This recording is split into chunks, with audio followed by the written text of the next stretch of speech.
시설 사회가 원하는 노동자의 모험이라는 주제로 제가 얼마 전, 그러니까 시설 사회라는 책을 읽으면서 좀 노동자들이 일하고 있는 일터가 대단히 시설과 유사한 부분이 있구나라는 생각을 하면서 좀 고민하게 되었, 그러니까 오랫동안 활동하면서 고민해왔던 것들을 이제 시설사회라는 책과 만나면서 좀 정리하는 계기를 갖게 됐고요. 이 장애인 노동권 담론팀 안에 같이 하면서 이제 다른 분들과 같이 이 문의를 어떻게 좀 정리하면 좋을지 같이 고민하는 과정을 통해서 완성을 했던 글이었고, 오늘은 그것을 같이 좀 나눠보려고 합니다. 일단은 이제 시설에 사는 사람과 아닌 사람으로 우리가 흔히 되게 직관적으로 구분을 하기도 하지만, 시설에 살지 않는다고 해서 정말 시설에 살지 않는가? 이런 질문을 한번 던져보고 싶었습니다. 한 5, 6년 전인가에 인권교육을 하는 이제 활동가들과 같이 워크숍을 한 적이 있었고, 저는 물론 이제 워크숍에 이제 참여하는 참여자로 들어갔었는데, 어떤 활동가가 그런 이야기를 하는 거예요. 한국 사회를 살아가는 인간과 시설이 얼마나 밀접하게 연결되어 있는지를 이야기를 하더라고요.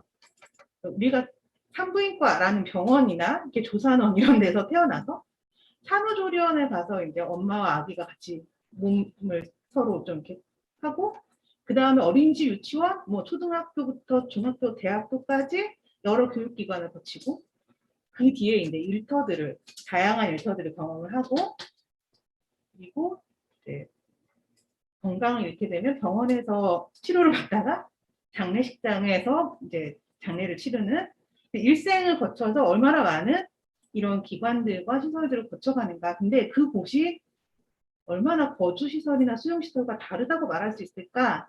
이런 질문을 했었어요. 그래서 우리가 사는 이 모든 생애 주기에 대단히 많은 시설들과 연결돼 있구나, 이런 생각을 했는데, 그러고 나서 얼마 뒤에 2017년에 장애인 탈시설 방안 마련을 위한 실태조사 자료집, 국가인권위원회에서 발간한 자료집이 있는데, 그곳에서 이런 자료가 나왔습니다. 그 자료집 안에 보면은 유럽 공동 가이드라인, 이제 탈시설과 관련한 유럽 공동 기준, 이렇게 작성되어 있는 문서에 대해 설명을 해주고 있는데, 그곳에서 시설이라는 걸 어떻게 정의하냐면, 거주인들이 광범위한 지역사회로부터 고립된 채 공동생활을 하도록 강요되는 곳이고, 거주인들이 자신에게 영향을 주는 결정과 자신의 삶에 대해서 충분히 컨트롤을 할 수 없는 곳, 그리고 조직 자체의 필요가 거주인들의 개인적인 필요보다 우선되는 곳이라고 시설을 정의하고 있다는 거예요. 그런 맥락으로 우리가 일상적인 생활을 하고 있는 학교나 회사나 이런 곳들을 떠올려 보는 거죠. 심지어 이제 가정도요. 가정이라는 곳도, 가족이 같이 살고 있는 그 공간도 생각을 해본다면, 그 공간에 살고 있는 사람들이 얼마나 충분히 자기 삶에 대해서 컨트롤할 수 있고 자기의 필요를 더 우선해서 이야기할 수 있는가라는 거를 떠올려 본다면, 그럼 우리가 살고 있는 곳, 우리가 일상적인 생활을 하는 곳은 과연 시설이 아닌가? 이런 질문을 좀 해보게 되는 것 같아요. 역시 그 자료집에 소개되어 있는 내용인데, 캐나다의 피플 퍼스트 창립자인 이제 발달 장애인이시고 이런 분인데, 패트워스 씨가 말했던 시설이라는 곳은 발달 장애인의 선택 여지를 거부하고 기회를 주지 않고 일정 지역에 몰아붙이고 격리하고 고립시킨다. 그리고 사람들이 격리되고 통제받고 선택 여지가 주어지지 않는 곳이다. 그런 곳이 바로 시설이다. 그곳에서는 우리가 마음대로 할 수 있는 게 없다. 이렇게 얘기를 하시고, 또 시설은 삶 그 자체를 거부하는 곳이다. 우리가 가족과 지역사회를 알고 서로 통하고 친구를 만들 기회를 거부한다. 우리가 스스로 책임질 수 있는 우리 행동, 그리고 그 능력조차 박탈한다. 그리고 우리들의 꿈을 허락하지 않는다. 이렇게 얘기를 하고 있는 거죠.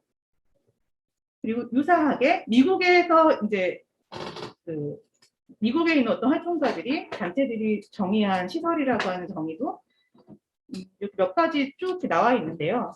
3명 이상의 사람들이 자기가 선택하지 않은 사람들과 사는 곳이다. 그리고 침실과 욕실을 잠그지 못하도록 되어 있다. 사실 이걸 보면서 제가 이제 어린이랑 살고 있는데 이 어린이는 시설에 사는 것인가? 네, 이런 생각을 되게 많이 하는 거예요. 그리고 뭐 이렇게 내가 받는 보조나 스태프가 싫다고 해서 내가 다른 곳으로 옮겨가야 되는 거, 뭐 사실 그런 마음에 안 들면 나가던가 이런 얘기들을 사실 우리가 되게 집안에서 많이 들었었잖아요. 그런 얘기들을 이렇게 보면서 시설과 학교와 일터와 가정이라는 곳이 얼마나 다른가 이런 질문을 계속 하게 됩니다. 우리 중에 많은 사람들이 시설 밖에 나와 살고 있으면서 시설과 같은 생활을 하고 있다라는 이런 통찰들이 있다는 걸 보면 그 처음에 저에게 질문 던졌던 인권교육 활동가의 그 질문들이 되게 많은 사람들이 그런 생각을 하고 있구나라는 고민을 이제 하게 된 거죠. 그래서 시설사회가 시설화라는 문제가 저는 단지 장애인에게 국한되어 있는 문제는 아니겠다. 그러면 일터나 이런 곳을 중심으로 해서 노동자에게 어떻게 시설화가 영향을 미치고 있는지를 좀 보고 싶다라는 생각이 들었습니다. 정리를 해볼 마음이 좀 들어서 다음 이어가 볼게요. 일단은 시설화와 노동이라고 얘기했을 때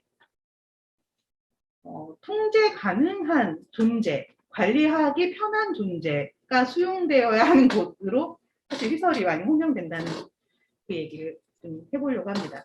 김순남이 언급한 대로 시설화가 시설 내부에서 작동하는 규율 체계이고 그리고 사회가 상상하는 어떤 이상적인 인간됨의 조건을 구성하는 과정이라면 말 잘 듣는 노동자가 되기를 요구하고 노동자가 자기 권리를 제대로 누리지 못하게 하는 그런 규율 체계를 갖춘 일터가 시설화된 공간이 아닐까 이런 생각을 합니다.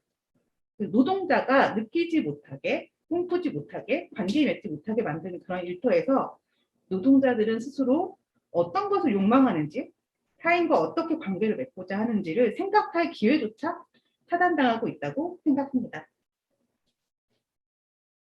네. 네. 그리고 임금 노동을 할 수 있는 자격을 사실은 갖는 거잖아요. 사실 이제 현대적인 시민권의 어떤 모델 속에서는 일하는 사람, 돈 벌어오는 사람으로서 시민의 자격을 부여해왔던 어떤 역사가 있었기도 하고, 정상적으로 일할 수 있는 몸이 되라고 하는 그래야지 일할 수 있다라고 하는 어떤 일터의 교육, 그러니까 일을 잘하려면 잘 쉬고 몸을 잘 회복해서 다시 돌아와서 열심히 일해라라는 이런 교육들이 있는데 이제 이런 교육들은 사실 감옥, 정신병원, 온갖 쉼터와 보호소 이런 수용시설들의 규칙과도 사실 유사합니다. 자기 몸을 잘 관리해서 옆에 있는 사람에게 폐가 되지 말자 이런 이야기를 되게 많이 하고 있죠.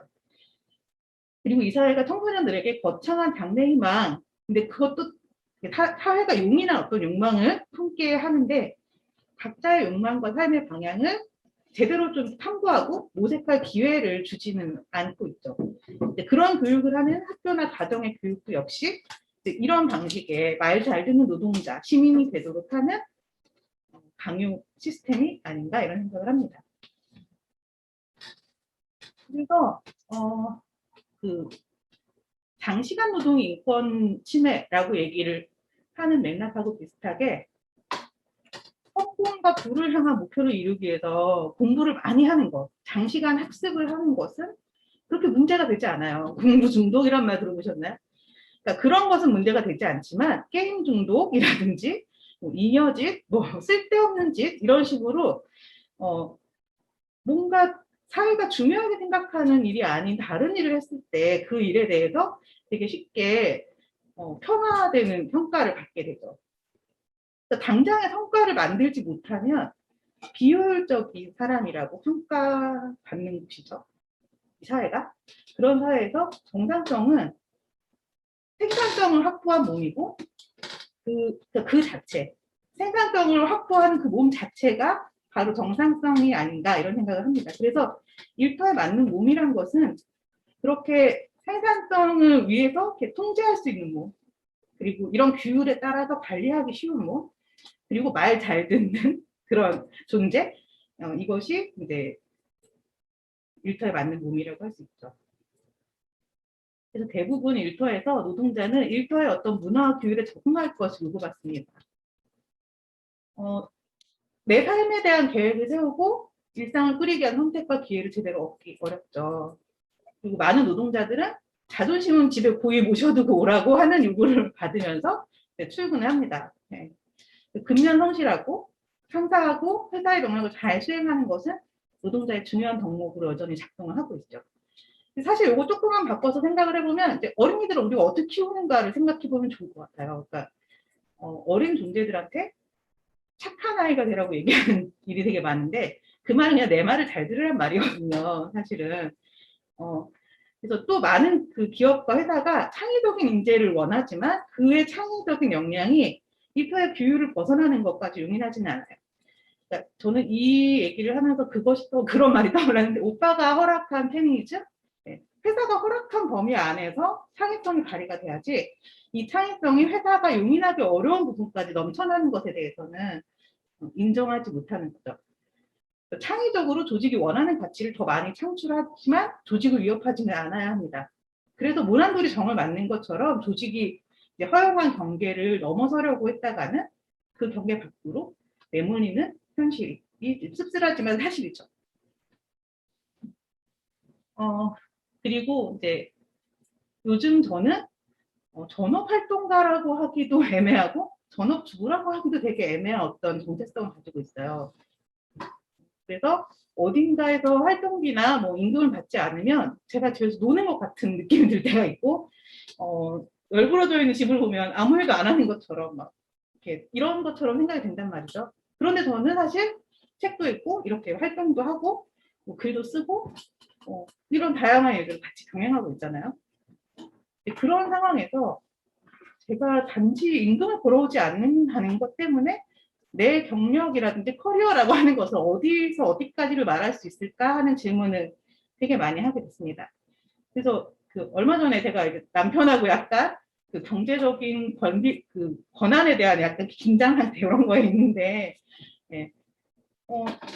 돈을 벌어오지 못하기 때문에 이 사람이 자기가 경제권을 가져가겠다고 하는 거에 대해서 뭐라고 대응하지 못하고 뭐 그러시던가 이렇게 하고 있다가 그게 약간 좀 억울한 마음이 들어서 다른 곳으로 이제 취직을 하려고 하다 보니까 제가 참 이렇게 많은 곳에 이렇게 길게 일하지 않은 경험들이 되게 많은 거예요. 이 길지 못한 이 이력서의 짧은 경력들을 가지고 지금 이 나이에 어딘가에 가서 일하기가 되게 쉽지 않겠다고 생각하면서 임금 노동이란 것을 약간 접자라고 생각을 하게 됐는데, 그러니까 제가 그 짧은 경력들을 쌓아오면서 많은 사람들한테 남의 돈 받고 살기가 얼마나 어려운데, 그리고 다들 그 더러운 거를 참고 사는데 너는 네가 못 버티고 나온 거 아니야? 이런 비아냥을 계속 듣게 됐어요. 그래서 아까도 제가 말씀드린 것처럼 활동비나 임금을 중심으로 그때 경력이 인정이 되고, 그리고 전업활동가라고 말하지 않으면 활동가가 아닌가 이런 질문도 약간 억하심장처럼 해보고 이런 고민들을 하게 되는 거죠. 장애 여성이든 비장애 여성이든 누군가를 돌볼 수 있기만 하면 되게 쓸모있는 존재로 취급받죠. 뭔가 집에서 뭔가 도울 일이 필요할 때 그 일손이 될 수 있는 사람, 그러니까 살림미천 뭐 큰딸이다 이런 얘기도 있는 것처럼 말이죠. 그러니까 그렇게 그 사람들이 근데 그 여성들이 도움이 되는 그 영역은 사실 대단히 효율적이다거나 생산적이라거나 하는 그런 영역은 아니에요.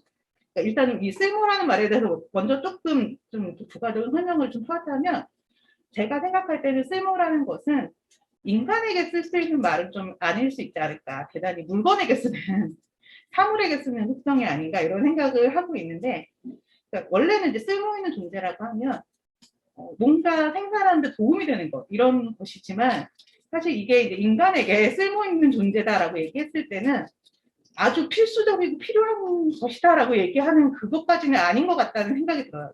이것도 이제 의미가 조금씩 변하잖아요.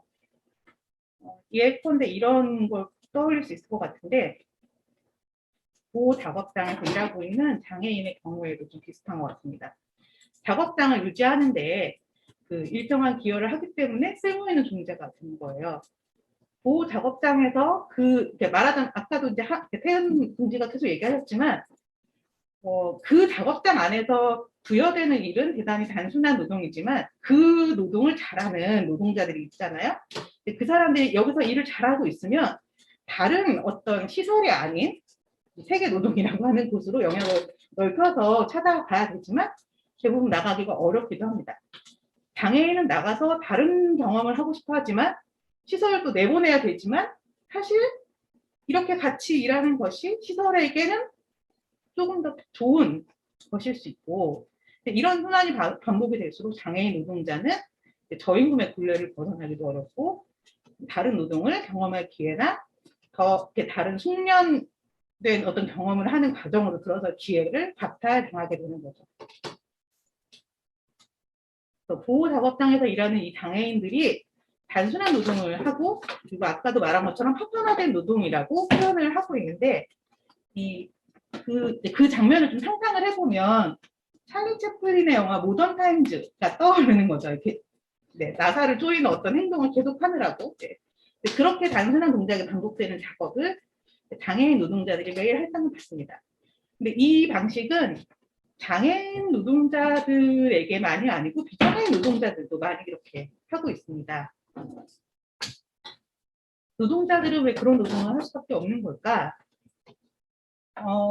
회사라는 커다란 시스템에 부속품이 되어 있을 수밖에 없는 조건이 된 거죠. 컨베이어 벨트의 속도에 자기 몸을 맞추고 가는 거예요. 노동자가 자기 일을 통제하고 관리하기보다는 그렇게 기계의 부속품이 되어야 회사가 노동자와 기계를 같이 통제하기가 쉽기 때문입니다. 그래서 노동자의 몸은 일터의 그 어떤 리듬에 맞춰서 적응해야만 한다는 요구를 계속 받아요. 초고도화된 자본주의 사회에서 우리는 좀 통합적인 노동을 하기가 좀 어려워졌는데, 예컨대 그런 사례가 있었거든요. 바이오과학공과 어떤 학교에서 약간 냉수 같은 동물을 사육하는데 쓰는 먹이를 생산하는 동아리가 있었어요. 사실은 햄스터를 키우는 동아리로 처음에는 홍보가 되었어요. 햄스터를 예쁘게 키웠어요. 근데 결국에는 얘네들을 죽여서 포장을 해야 되는 거예요. 네, 그러니까 그런 일들을 하는 학교가 한 번 있었어가지고 그 일을 이제 좀 그것 때문에 좀 내상을 입은 학생들이 이렇게 목숨을 잃기도 하고 이런 일이 있었습니다. 그러니까 전체적으로 일의 그 과정을 생각하고 알고 있으면 그 일이 그렇게 힘들진 않아요. 왜냐하면 예를 들어 제가 사자를 키우는 거면 사자에게 먹이를 줘야 하니까 그 사자에게 주기 위한 먹이를 마련해야 되잖아요. 사자를 키우는 사람으로서. 근데 일이 이렇게 조각이 나버리면 내가 지금 어떤 생명을 예쁘게 키웠는데 그거를 이제 사체로 처리해서 사료로 보내야 되는 그 일이라고 생각을 하면 앞뒤의 과정에 대해서 예측하기가 어려운 거죠. 그 통합적인 과정을 사람이 알고 있지 못하다는 것은 일 자체에 대해서 내가 통제하고 권한이 주어지는 부분이 적다는 얘기라는 생각이 듭니다. 이게 사실은 분절화된 노동의 되게 큰 핵심이라고 생각하는데, 이런 분업화나 분절화된 노동이 이렇게 자리 잡고 있는 공장이나 일터에서 누구든 어떤 일이든 할 수 있다라고 얘기를 합니다. 그런 구인 광고가 많이 넘쳐납니다. 그렇지만 사실은 이제 그렇지가 않은 것이죠. 인간을 이제 기능으로만 소환하는 것, 어떤 컨베이어 벨트가 돌아가는 시스템의 일부로만 소환하는 곳이 시설이라면 일터가 역시 시설과 닮지 않았나 그런 생각을 합니다. 자본주의 사회는 누구도 숙련된 노동자로 남겨두지 않으려고 하는 것 같아요. 사실은 이제 그 비정규직화라는 것도 사실은 뭐 노동을 분절화했고 뭐 이런 것들도 있고,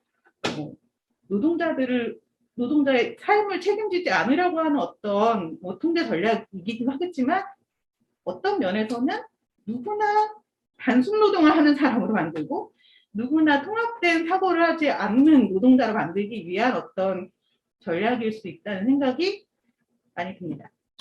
그래서 그런 분업이 작동되는 그런 사회에서, 그래서 빈자리에 노동력을 떼었다 붙이기 쉬운 어떤 노동 유연성이 최적화된 사회에서 리드미컬한 일터의 속도에 잘 적응하라는 요구만 남은 사회가 시설사회고, 그런 시설사회에서 일터도 시설화된 채로 같이 이렇게 공존하고 있는 것이 아닌가 이런 생각을 합니다. 그 리드미컬한 일터의 리듬이라고 하는 것, 그러니까 일터가 요구한 리듬에 적응하는 것이라고 얘기할 때 현장 출생들이 무슨 얘기를 하냐면요. 학교에서 실습실에서 친구들하고 같이 일을 하다 보면 뭘 하나 해놓고 친구들하고 얘기도 하고 뭐 이렇게 하다가 다시 그걸 쳐다보고 이렇게 하면 되는데 그렇게 하느라 그게 그 실습 공간에서 같이 친구들과 같이 있었던 순간들이 되게 즐거웠는데 일터에 가면 그럴 수가 없는 거예요. 그 속도에 적응을 해야 되는 거죠. 그리고 사실 이 속도에 적응한다는 건 그 실습생들의 말로는 철이 든다라는 얘기를 합니다. 그러니까 그 속도에 적응 못할 수도 있잖아요. 그게 어려워서 하기 싫다고 말할 수도 있죠. 근데 그렇게 말하는 사람 철이 없는 사람이 되는 거라는 거죠.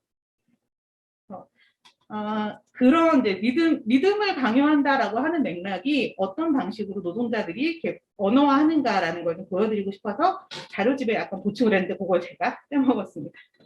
네. 불안정한 삶을 위해서 허락한 강제 노동이라고 얘기하는데 이거는 사실은 이제 감금 회로망이라고 하는 말을 보면서 좀 고민을 하게 된 것 같아요. 김현철이라는 연구자가 회로망이 단순히 닫혀있는 도식적인 회로망만을 의미하지 않고 감금 회로망이라는 말은 시설과 시설 사이의 어떤 이동과 순환, 그 순환을 가능하게 하는 장치들을 위해서 작동한다라고 얘기합니다. 감금이라는 단어가 장시간 노동과 강제 노동을 사실 떠오르게 하잖아요. 긴 시간 일터에 묶여있을 수밖에 없는 어떤 삶에 대해서 떠오르게 하는데 그 거부할 수 없고 끝을 알 수 없는 노동이 주어지는 일터에 노동자들을 가두려고 그리고 그렇게 관리하려고 하는 시스템은 일터와 시설을 이렇게 닮아가게 하는 것 같습니다. 네, 다음으로 가볼게요. 강제 노동이라고 하는 것이 그래서 뭐 노예 노동 뭐 이런 건가? 뭘까라고 고민을 저도 좀 많이 하면서 자료들을 좀 찾아보게 됐어요. 근데 여기서 제가 좀 중요하게 봤던 거는 동의 없이 비자발적으로 수행되는 활동이라고 하는 부분이었습니다. 근데 사실 우리가 되게 이런 상황에서 많이 이렇게 마주하게 되는 질문은 네가 선택한 거 아니야? 네가 결정했잖아 라는 그런 질문이죠. 근데 내가 결정을 할 수 있는 선택지가 10개 중에서 하나를 선택하는 거하고 이거 아니면 이거라고 하는 2개 중에 하나 선택하는 거는 선택이라고 하는 게 되게 어려운 것 같아요. 그러니까 그런 상황에서 우리가 자본주의 사회에서 이렇게 살아가고 있는 요즘 현대 사회를 살아가고 있는 우리한테 정말 얼마나 많은 선택지가 있는가라는 질문을 해볼 필요가 있고 그래서 얼마나 나는 강제노동의 범주 안에서 자유로운가라는 질문도 해볼 필요가 있는 것 같거든요. 그래서 밑에 이제 얘기하신 그 강제노동의 어떤 위협이라고 하는 부분을 보시다 보면 대다수의 임금 노동자들이나 자본주의에 살고 있는 일상을 살고 있는 현대인들이 다 겪고 있는 어떤 위협들이 아닌가 이런 생각을 해보면 우리는 정말 강제노동에서 자유로운가? 라는 고민을 해보게 됩니다. 물론 이제 더 특별하게 강제노동에 취약한 존재들이 많이 있는 것도 사실이지만 저한테는 좀 그런 고민이 들어요. 이런 위험들과 우리를 얼마나 이거 강제노동은 다른 사람들의 일이야 라고 생각하는 어떤 생각하는 방식에 대해서 좀 고민을 하게 되기 때문입니다. 특정한 시민의 영향을 박탈하는 어떤 권력이 시설화를 유지하는 핵심이라고 이 책의 저자들이 말하고 있습니다. 불안정하고 강제적인 노동이 누군가에게 떠맡겨지는 현실에 도전하는 일이 이런 시설화된 사회에 틈을 만드는 게 아닐까 이런 생각을 해보고요. 그리고 소통하기 어려운 것 같은 어떤 다른 사람들, 다른 존재들과 만나기 어려울 것 같았던 존재들과 말하자면 장애인과 어린이와 성소수자와 이렇게 아픈 사람들과 함께 이렇게 같이 존재하는 그것을 생각하는 것만으로도 일단 우리가 시설화된 사회의 노동이라고 하는 걸 새롭게 구성하기 위한 어떤 질문, 첫 발을 띄는 게 아닐까 이런 생각을 해보면서 마치도록 하겠습니다.